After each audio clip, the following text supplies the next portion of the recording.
Let's go over Chapter 9. And Chapter 9 is on net present value and other investment criteria. This handout is available on the website for the class. So we're going to look at net present value, internal rate of return, profitability index, payback period, discounted payback period, modified internal rate of return, and crossover rate. And these are the two examples we'll use. Example A has an outflow of 1,000 with inflows of 5, 4, 3, 2, and 100. And a secondary example used later on in this set of handouts has an outflow of 800 with inflows of 4, 4, 3, and 1. As I've noted in class, it is quite possible that a project could actually have a negative outflow somewhere along the line, especially if, for example, they need to refurbish their plant, in which case it would probably not only have costs associated with the refurbishment, but also a loss of revenue, which would reduce cash flows.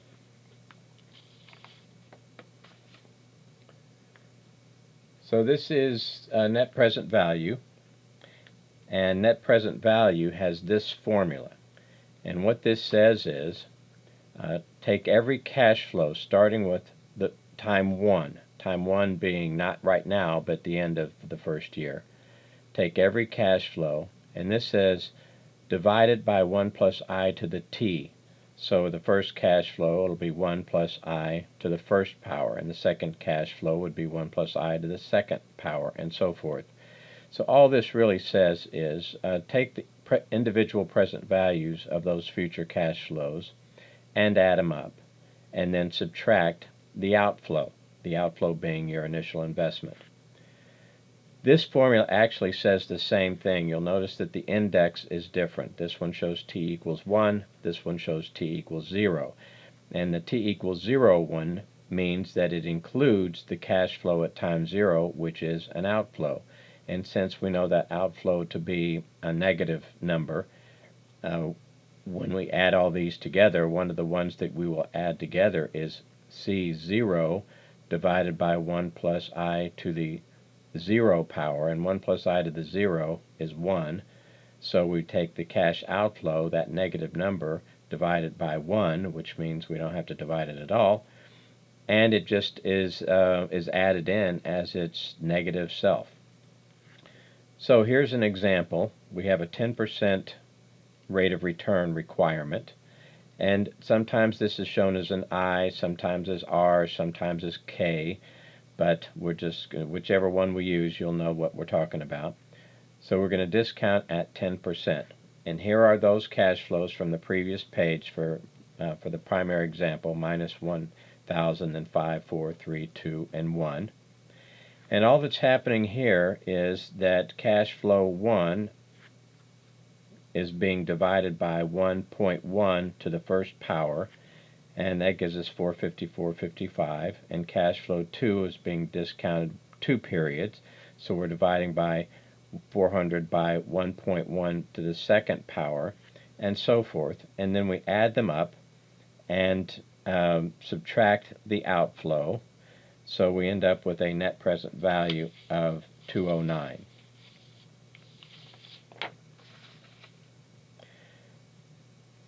Now here is, and by the way, let me go back to this. We're looking for a net present value that's greater than 0. That is, the present value of the inflows is greater than the outflow. Essentially, we're trading present value of future cash flows, and in return, we'll get that present value of future cash flows in return for our investment. So we want the present value of those future cash flows to be larger than our investment, and when it is, it increases the value of the firm.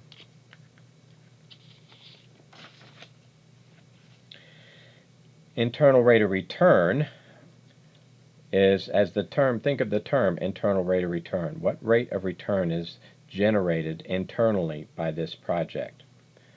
So the IRR is that I, that rate, where the sum of the cash flows from the cash flow at time 0 all the way through the last cash flow, where the sum of those discounted values discounted at this rate is equal to 0. Now that actually means it is that rate which would give a net present value of 0. This is the same formula that we had on the previous page for net present value. This version here is the same as this one here, only we're setting the net present value to 0.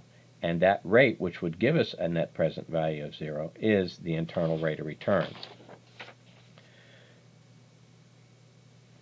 So I'm going to go ahead and calculate the NPV and the IRR on my calculator, and this is how we would do it. I turn on my calculator, and note that I have way too many decimal places here. I'm going to drop down to, I'll drop down to 2 decimal places. So I need to go second, format, then my number of decimal places, I'm going to go with 2, enter, and then I'm just going to get rid of that. And now we're at 2 decimal places. So I'll go into cash flow mode. Once I go into cash flow mode by pressing CF, I want to make sure that there's no data already in the system. So I'm going to go second. Well, actually, I could hit the down arrow, and when I hit the down arrow, I see that there's nothing in there. If there were, I would go second, clear TVM, second, clear work, and then I go ahead and hit clear again, and then go into cash flow mode, and then I can press the down arrow, and I see that there's nothing in there. So I'm going to keep pressing until I get back to CF0.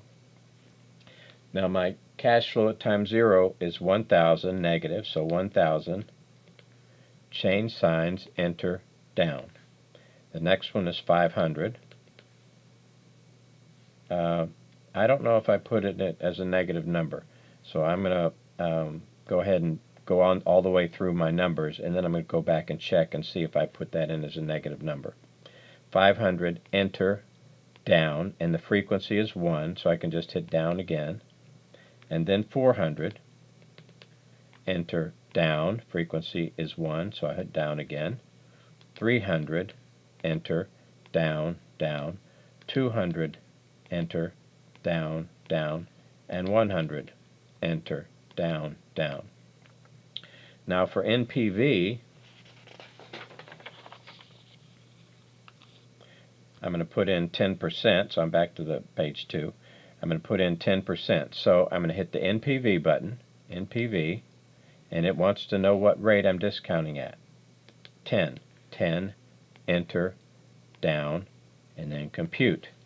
And it says 209.21, and that's the answer that we got doing it by hand. And if we want to know the internal rate of return,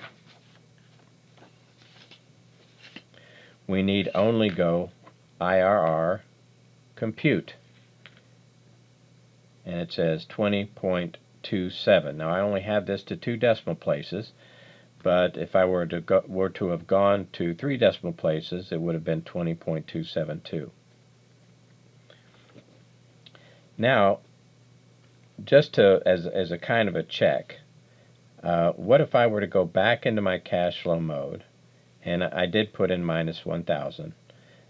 If I were to go back into cash flow mode, and if I were to say, well, what if my net present value, I'm going to calculate net present value, what if my net present value were based on not a 10% discount rate, but on a 20.272% discount rate? So I'm going to hit an NPV, and it says what rate, and I'm going to say 20.272. Now, we know that there are more digits than that, so it's not going to come out to exactly to 0, but it's going to come close. Enter, down, compute, and it comes out to 0. In other words, once we calculated the IRR, and then we calculated the net present value using the IRR as a discount rate, we did get an NPV equal to 0. So the decision rule for internal rate of return is if you have a rate of return that's greater than the required rate. Our required rate was 10%, so 20.27 is clearly higher than 10%, so it's an accept. Net present value is greater than 0, so it's an accept based on those criteria. IRR and NPV will give the same answers as long as the projects are not mutually exclusive and as long as there's not a capital constraint. So if the IRR is greater than the required rate of return, then the NPV is going to be greater than 0. It's a tautology.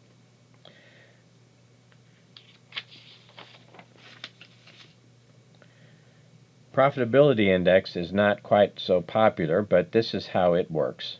We take the discounted value of all the cash flows at the required rate of return, and that's the same thing that we had on the calculation of NPV. Here we are back at page 2. NPV said calculate the discounted value of each one of the cash flows and add them up, and it was 1209.21. Well, here's our 1209.21. And then we divide that by the outflow. The outflow is 1,000, so 1209.21 divided by 1,000 is 1.21. Now we would be looking for a profitability index greater than 1. That is, if the numerator is the same as the denominator, then the present value of the inflows is the same as the outflow. That would give you an NPV equal to 0. And you want an NPV greater than 0. We want our present value of our inflows to be greater than our outflow, which means this ratio needs to be greater than 1. And by the way, if you've calculated NPV and you get 209.21, and you're asking yourself, okay, now I want to calculate my profitability index, we need that numerator. And the numerator is the present value of the future cash flows. So all we would have to do, if we had NPV already, is take NPV plus our outflow, and that gives us the present value of the future cash flows. So when we use our calculator to make this calculation, it doesn't show the 1209.21, it shows 209.21. But it's easy enough to calculate the 1209.21 just by adding the outflow to our net present value.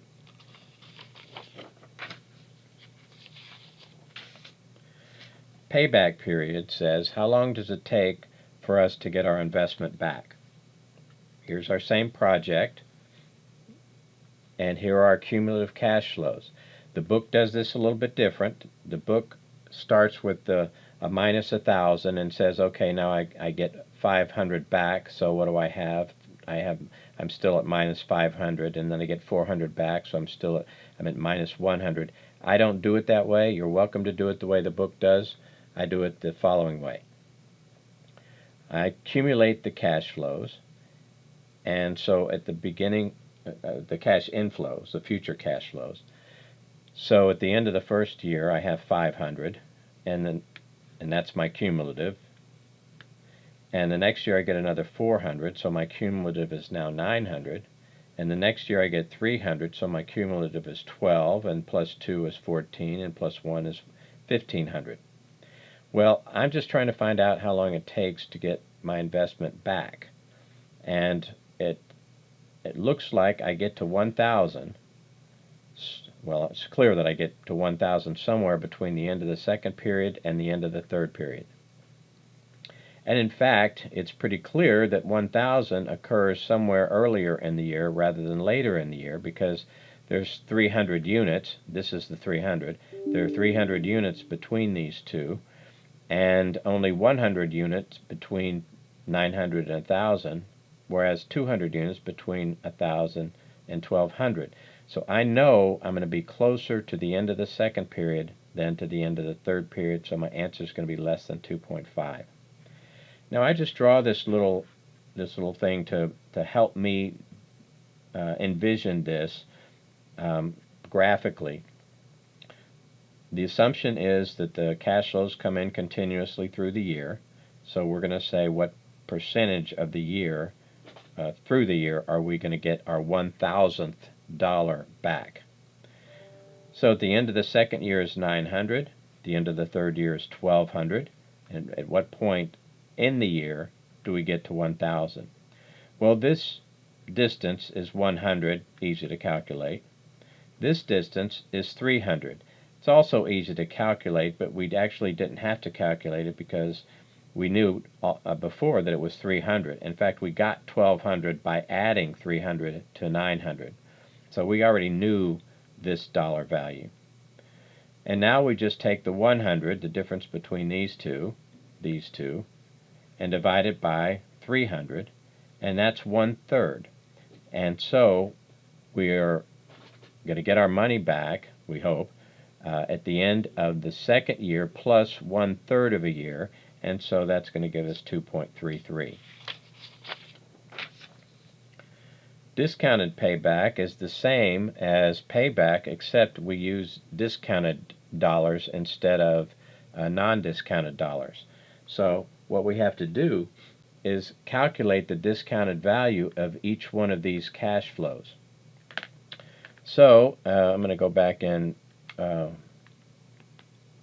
my calculator. Second clear TVM, second clear work. Actually, that didn't do it. I got to go into cash flows. Second clear TVM, second clear work. And if I were just to say 500 is my future value, and 1 is my N, and 10 is my I, compute the present value, and that's 454.55.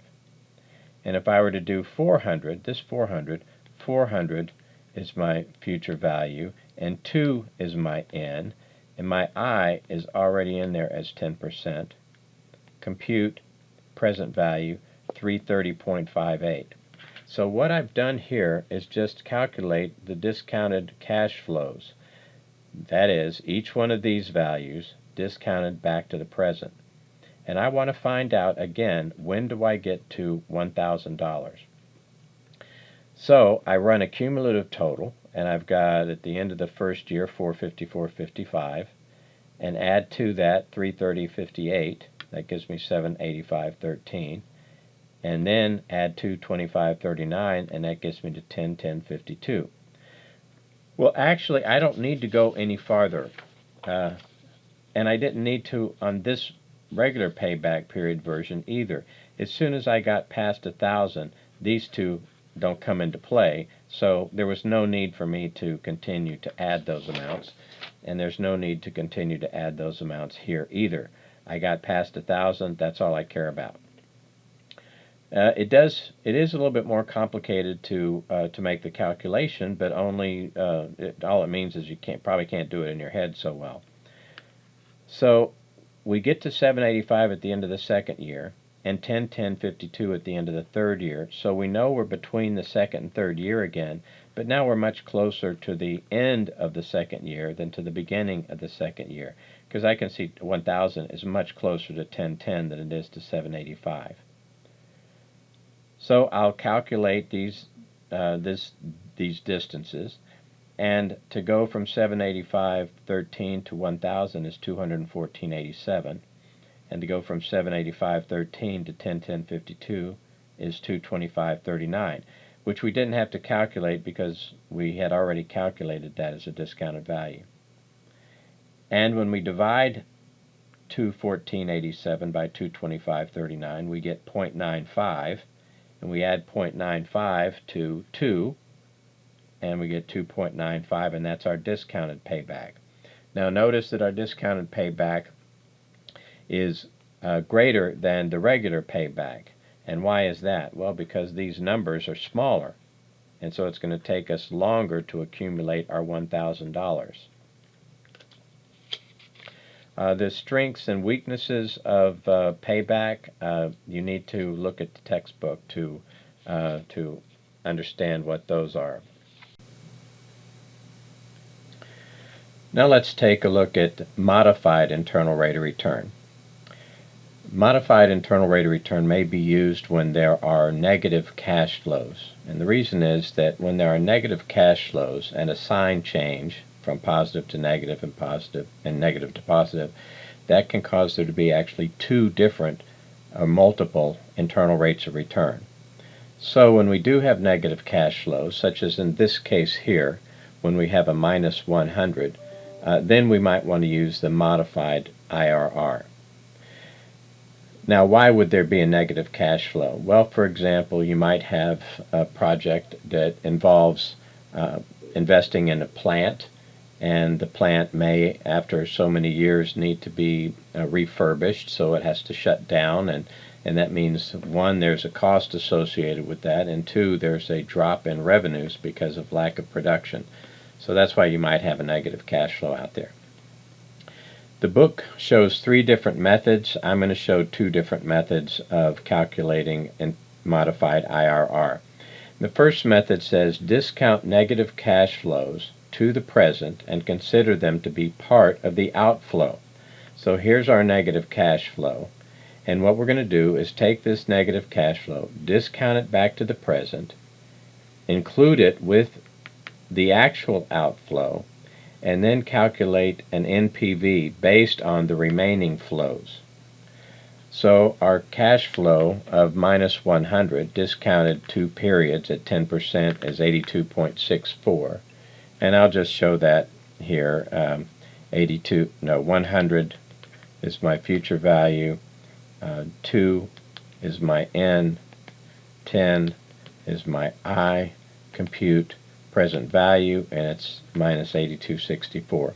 So this negative 100 has a present value of negative 82.64. And we're going to take that 82.64 negative, put it together with the minus 1,000, and we get minus 1,082.64. And now we have that as our outflow. This is an inflow, 0 here because we considered it already, 600 and 400. So let's go into cash flow mode. I'm going to clear everything out and then go back into cash flow mode. And I've got 1,082.64, change signs, enter, down, then 500, enter, down, down, 0, enter, down, down, 600, enter, down, down, and 400, enter, down, down. And I'll calculate my IRR by going IRR, compute, and I get 13.90. Okay, let me clear all that stuff out.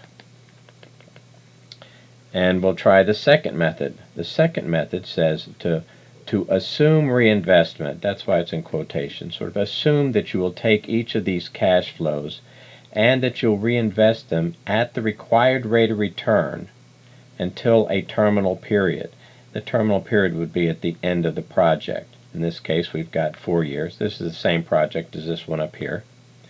We've got 4 years, and we're going to take this cash flow and pretend that we're going to reinvest it at 10%, which is our required rate of return, reinvest it at 10% for 1, 2, 3 years.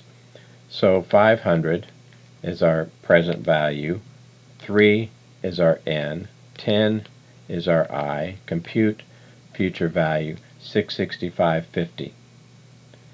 And we're going to do that for the minus 100 and for the 600 and the 400. However, the 400 occurs at the end of the terminal period, and so it's not going to have any accumulation. It won't be compounded at all, so we'll just add it in as a 400. When we add these together, don't forget this minus sign here, when we add them together we get 1604.50. So I'm going to clear everything again, and I'm going to put 1,000, change signs, as my present value, and 1604.5 as my future value, and 4, that's the terminal period, as my N, and I'll compute IY, and it's 12.55. I might have rounded this differently, I don't know, but 12.55 is good enough. Now, I just used the present and future value keys for that, but we could have used the cash flow keys. So let's go into cash flow mode, and there's nothing in there. and I'm going to put in 1,000, change signs, enter, down, and then I've got zeros, 1, 2, 3 zeros, so I'm going to say 0, enter, down, and there are 3 of them. 3, enter, down, and then I get my 1604.50. 1604.5 is my second value. Enter, down, down, and then I go IRR, compute, and again I get 12.55. So that's modified IRR, and both of these are higher than the required rate of return of 10%, so both of them would say that it's an accept decision.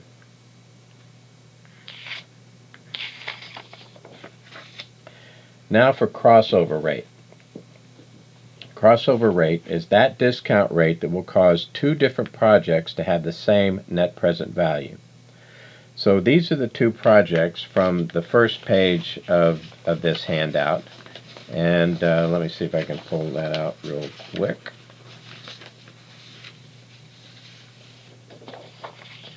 This is our case A, minus 1,000 and 5, 4, 3, 2, and 1, and the second one B is minus 800, 4, 4, 3, 1. So what we're going to do to figure out what this crossover rate is, and that crossover rate is, again, that rate which would give both of the projects the same net present value. Both of the projects have the same NPV at the crossover rate. So the way we're going to approach this is to take the 2 projects and come up with what we'll call a synthetic make-believe project. It's not a real project, it's just a set of numbers. And then we're going to calculate the IRR for that set of numbers.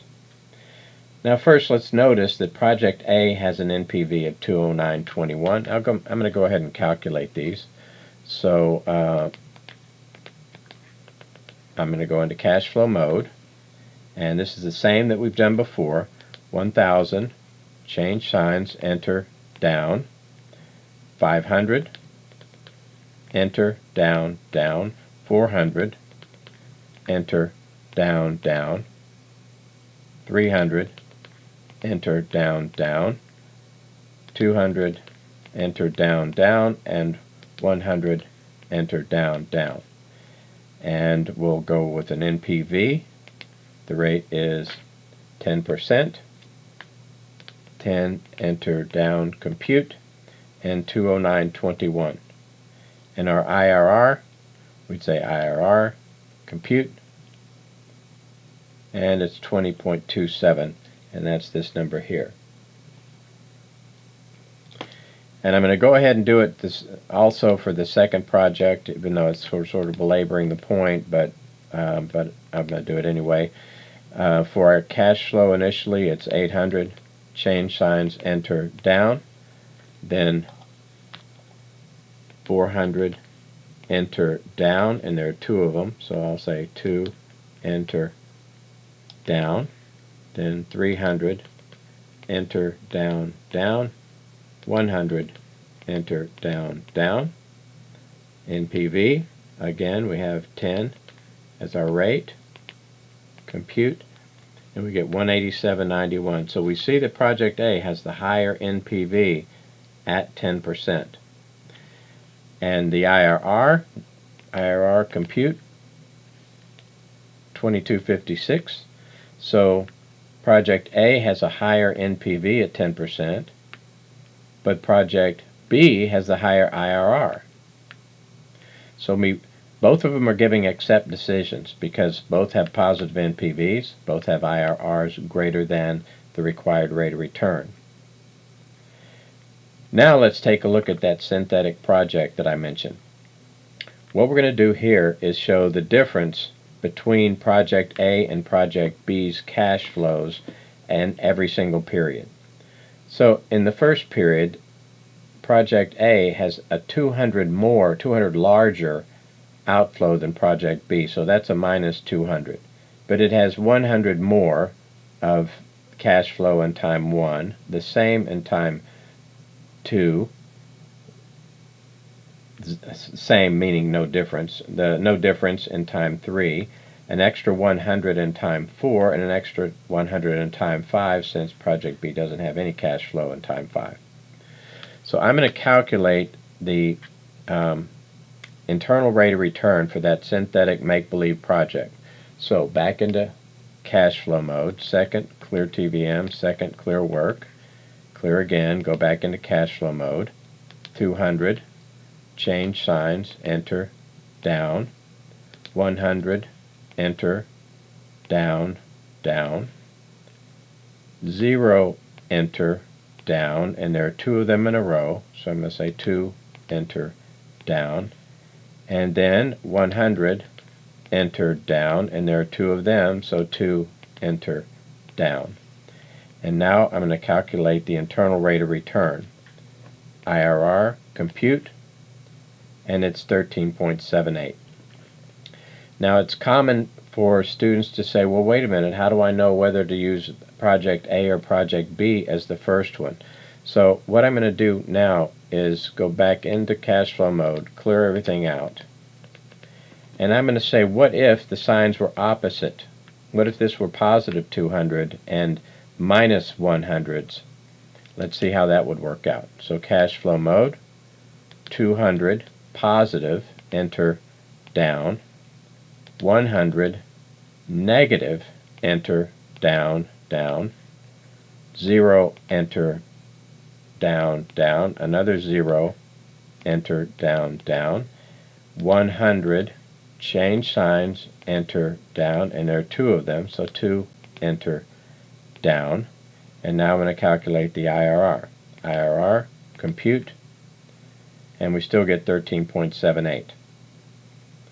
Okay, so 13.78, and what we're going to do now is just show what the NPV would be for Project A and for Project B at the 13.78 rate. So back into cash flow mode, I'm going to clear everything out. And for Project A, 1,000, change signs, enter, down. 500, enter, down, down. 400, enter, down, down. 300, enter, down, down.